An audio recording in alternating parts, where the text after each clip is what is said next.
When we think about young adults with intellectual disabilities, we don't often associate them with going to college. After tonight's episode of Connecting Our Community, I hope that we'll all think differently about that. Please stay tuned to Connecting Our Community coming up next.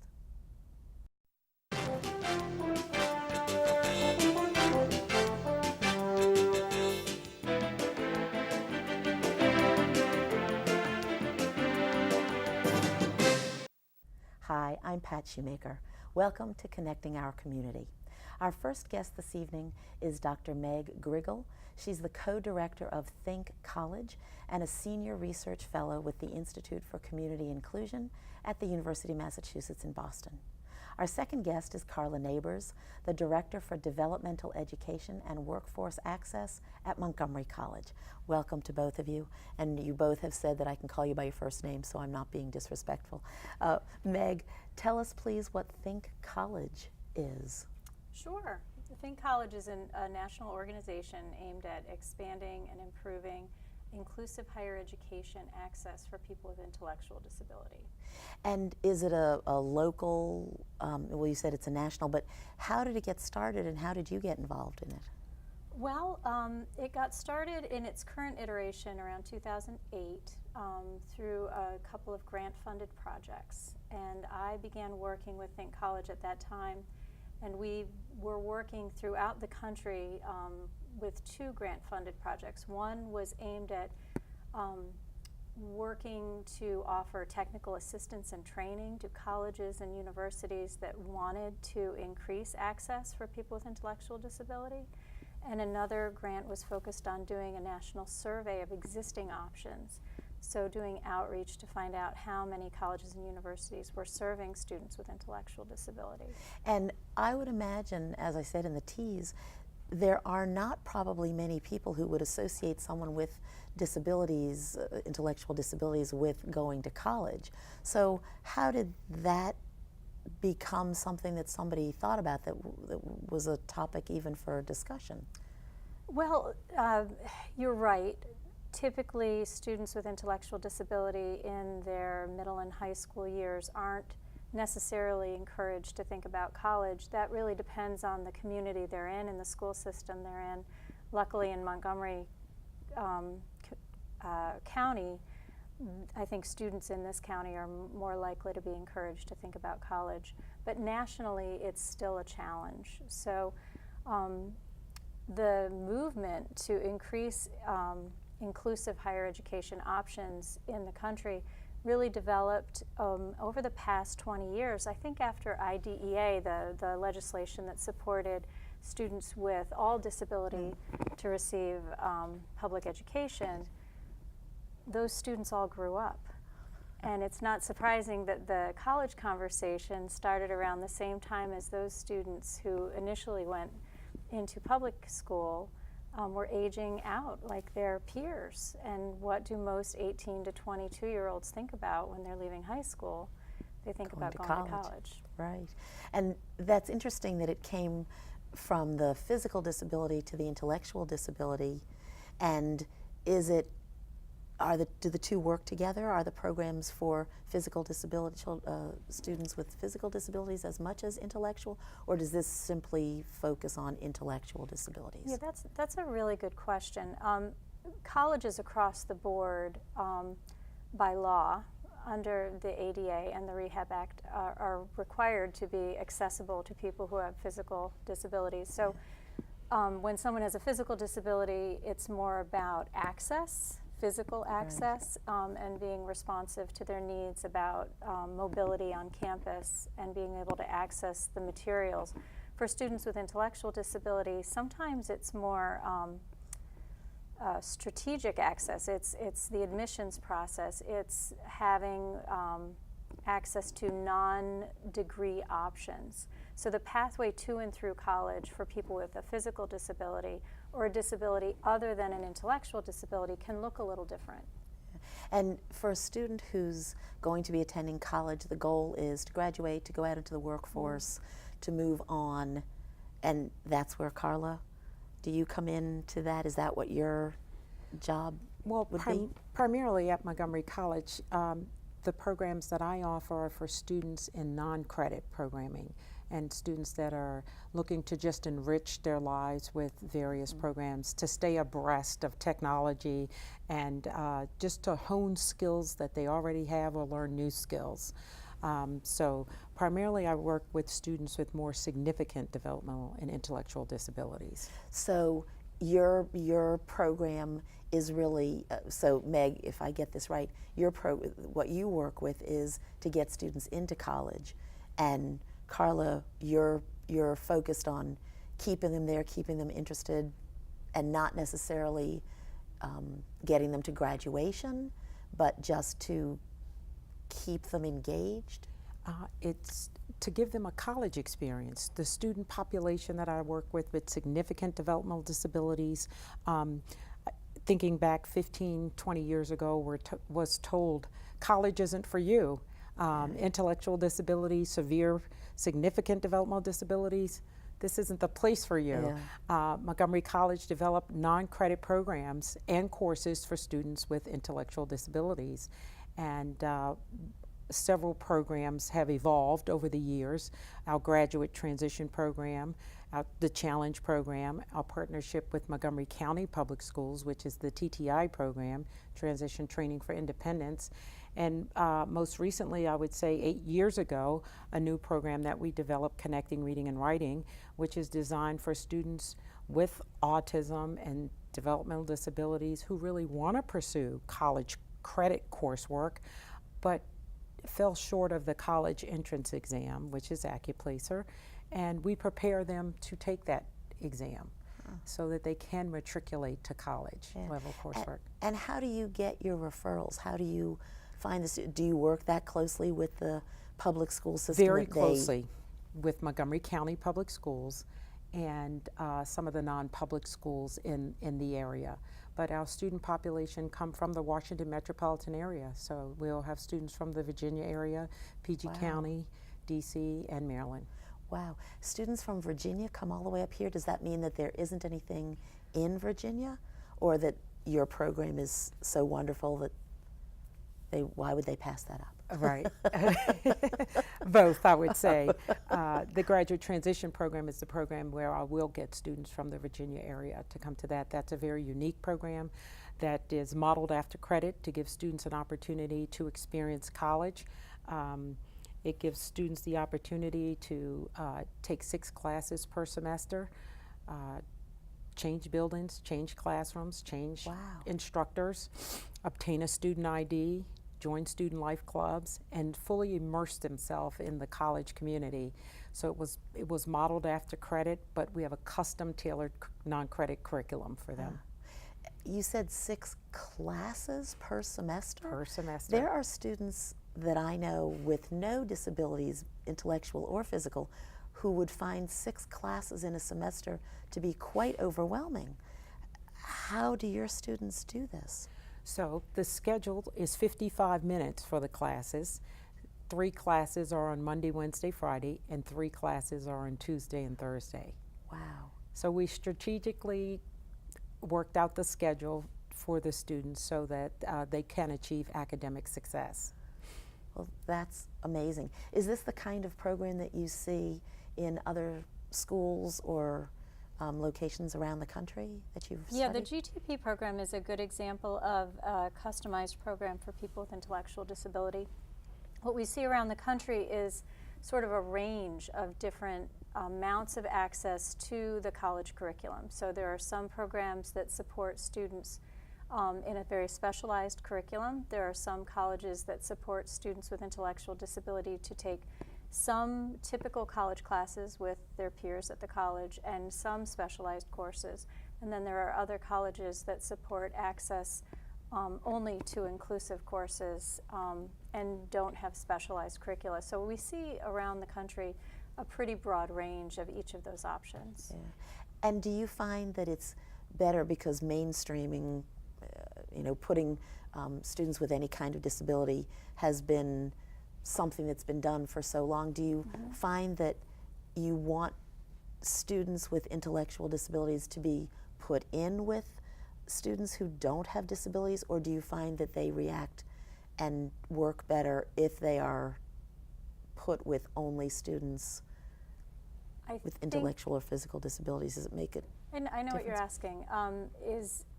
Is there a benefit to including students in a typical Right. college class? I think that there are benefits both for the student with the intellectual disability and for their peers, as well as what we've learned, and it's been a while. We've been looking into inclusive higher education since 1998. Wow. So 17 years of learning how this works and figuring it out. And we've heard many professors indicate that they're fearful at first because sometimes they assume that because a student has a disability that they need some kind of special qualification to instruct that student. Well, I'm not a special educator, I don't know. Right. And when we assure them they don't need any special credential, the student will learn what they will learn just like any other student. There may be additional supports offered to the student or required by the student for them to engage in the course, but the professors have indicated that they've actually increased their ability to reach all the other students, that their sort of self-knowledge about their instruction style, the types of accommodations that one student might need, other students could benefit from. So we've heard very positive things both from their peers and from the faculty. Yeah. And unfortunately we have to stop right there to take a short break, but please join us for the rest of our conversation. We'll be right back.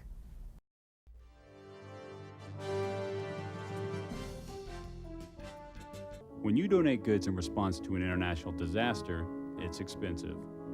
They have to cross the sea, pass through customs, be inspected, sorted, then finally delivered.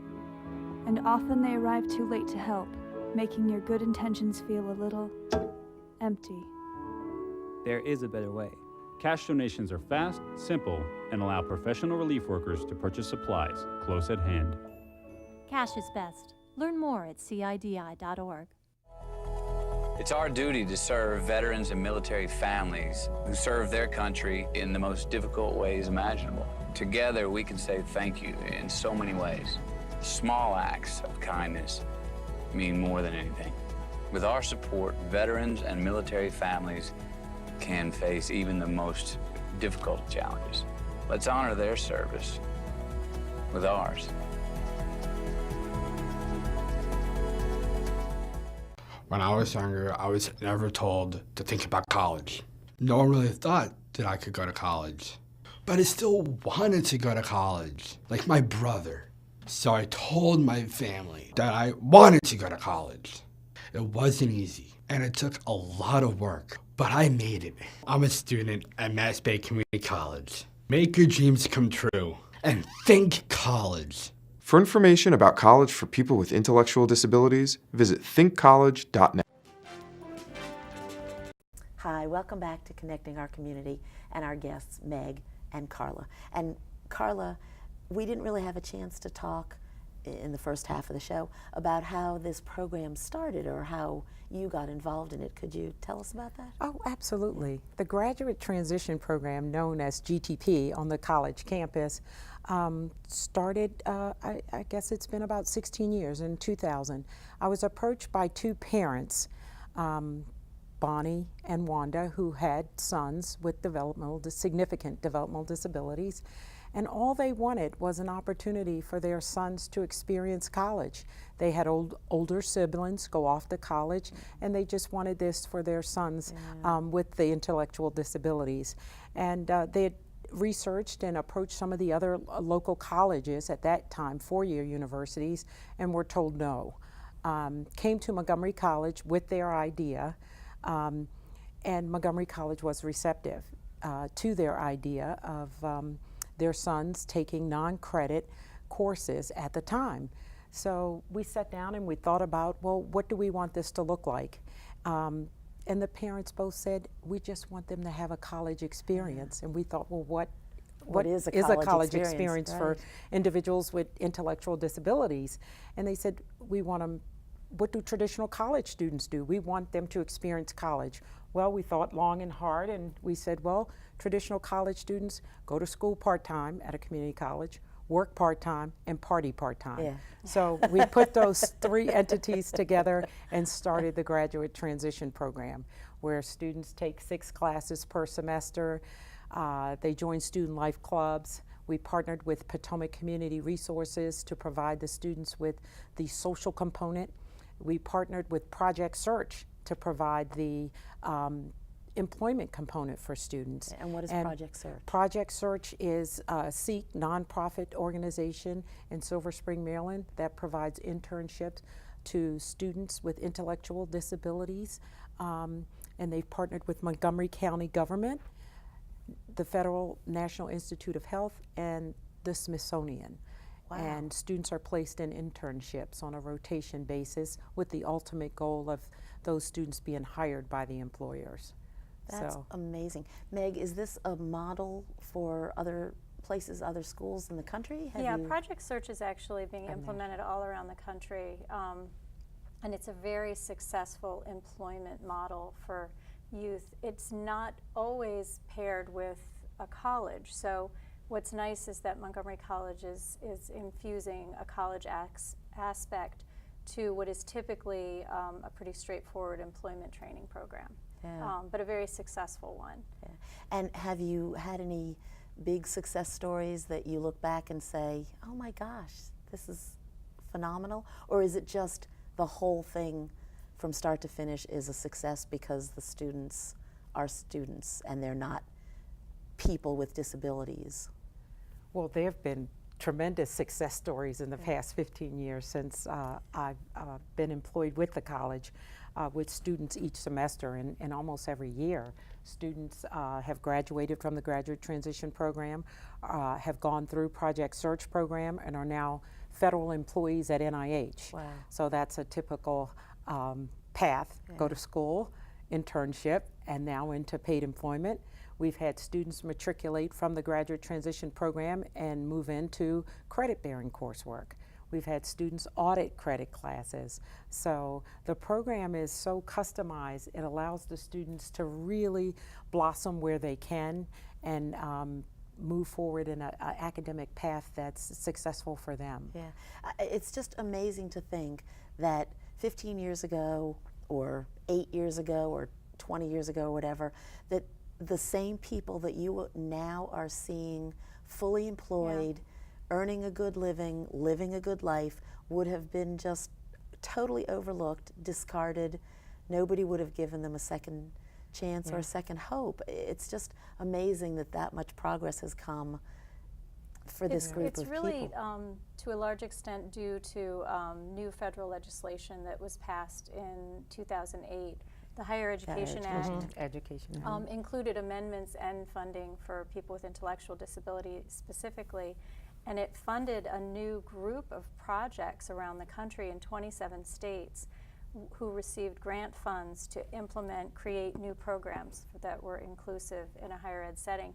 So at Think College, we're the national coordinating center for all of those model demonstration projects. So we've had the opportunity to collect the data on the wonderful stories from all around the country.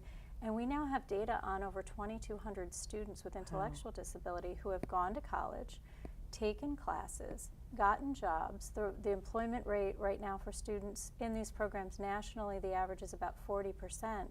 And if you look at the national average of employment for transition-aged youth around the country, it's at 18%. So That's it's not amazing. a big surprise that going to college is going to lead to a better job, but it took us a long time to get that principle applies to people with intellectual disability too. And why only 27 states? Why doesn't everybody do this? Well, the grants were only awarded to 20, it wasn't 27 states, it was 23, there were 27 projects awarded. Those grants completed in 2015, but a new round of grants were awarded this year, and it's all due to Congress and appropriations, so, Yes, you know. of course. But don't misunderstand me, those 27 projects are a part of a much larger picture. There's about 250 programs around the country right now that are serving students with intellectual disability. Wow.